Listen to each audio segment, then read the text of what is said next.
हनुमान चालीसा पढ़ते हैं लेकिन नहीं जानते हनुमान जी की पूरी कहानी, तो इसे जरूर सुनिए। बजरंगबली आपकी हर मनोकामना अवश्य पूर्ण करेंगे। हर दिन हनुमान मंदिर जाते हैं, हनुमान चालीसा का पाठ भी करते हैं, लेकिन फिर भी नहीं जानते उनके बारे में, तो आज का पूरा वीडियो जरूर देखिए।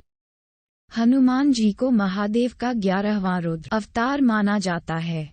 सब जानते हैं कि वह प्रभु श्री राम के सच्चे और सबसे बड़े भक्त हैं। हनुमान जी का जन्म अंजनी पर्वत पर माता अंजनी के कोख से हुआ था। उनके पिता का नाम वानरराज केसरी था। इस वजह से उन्हें अंजनी पुत्र और केसरी नंदन इन नामों से भी जाना जाता है। सूर्य के सुवर्ण निर्मित सुमेक में केसरी जी का राज्य था। एक बार अंजनी ने स्नान करके सुंदर वस्त्र आभूषण परिधान किया। उस वक्त पवन भगवान ने उनको कहा कि आपको सूर्य, अग्नि और सोने जैसा तेजस्वी वैज्ञादता महाबली पुत्र प्राप्त होगा, और वैसे ही हुआ। श्री राम का निष्ठावान सेवक भक्त जानकर हनुमान जी से हम सब परिचित हैं।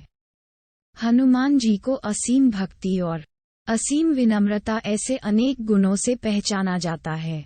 हनुमान जी की जन्म की कथा श्री राम जी के जन्म से जुड़ी हुई है। अंजनी को संतान प्राप्त हो सके इसलिए वह भगवान शंकर जी की पूजा कर रही थी। इस बीच अयोध्या के राजा दशरथ और उनकी तीनों रानियों को भी पुत्र प्राप्ति हो सके, इसलिए वे भी भगवान की आराधना कर रही थी। उन्होंने अपने गुरु के मार्गदर्शन से संतान प्राप्ति के लिए पुत्र कामेष्टि यज्ञ किया।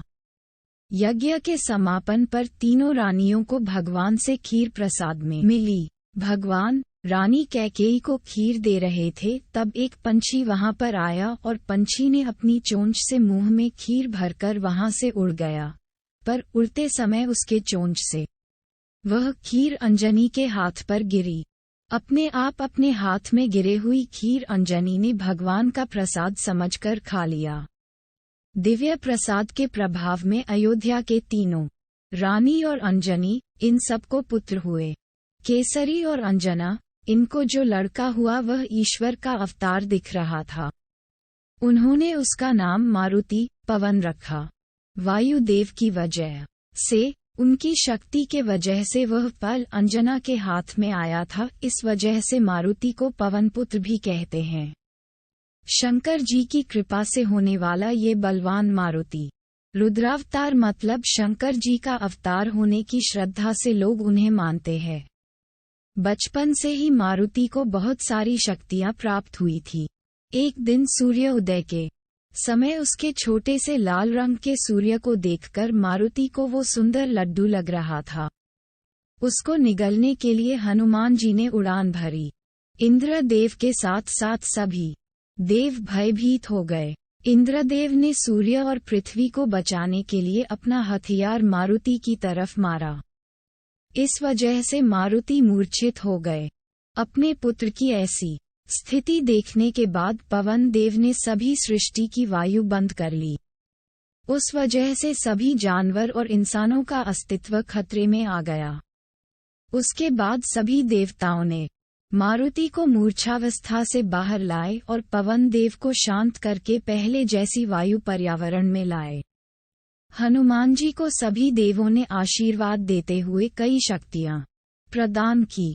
ब्रह्मदेव ने अमितायु, इंद्रदेव ने वज्र से पराजित न होने का, सूर्यदेव ने अपने शतांश तेज से युक्त और संपूर्ण शास्त्रों में निष्णात होने का और पानी से अभय रहने का, यम जी ने यमदंड से अवध और पत्थर से नष्ट न होने का, शंकर जी ने अजय योद्धा पर विजय प्राप्त करने वाला और विश्वकर्मा ने सभी प्रकार के असहयोग, अस्त्र और शस्त्र कभी भी क्षति न होने वाला वर दिया।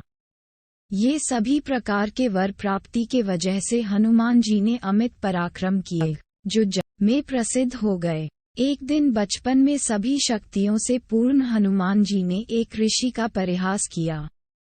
इस वजह से मारुति को श्राप मिला, तुम तुम्हारे सभी शक्तियों को भूल जाओगे।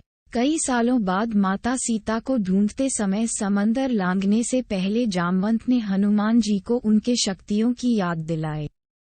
श्री राम, माता सीता और लक्ष्मण जी जब वनवास में थे, उस वक्त रावण ने माता सीता का हरण करके लंका में लाया।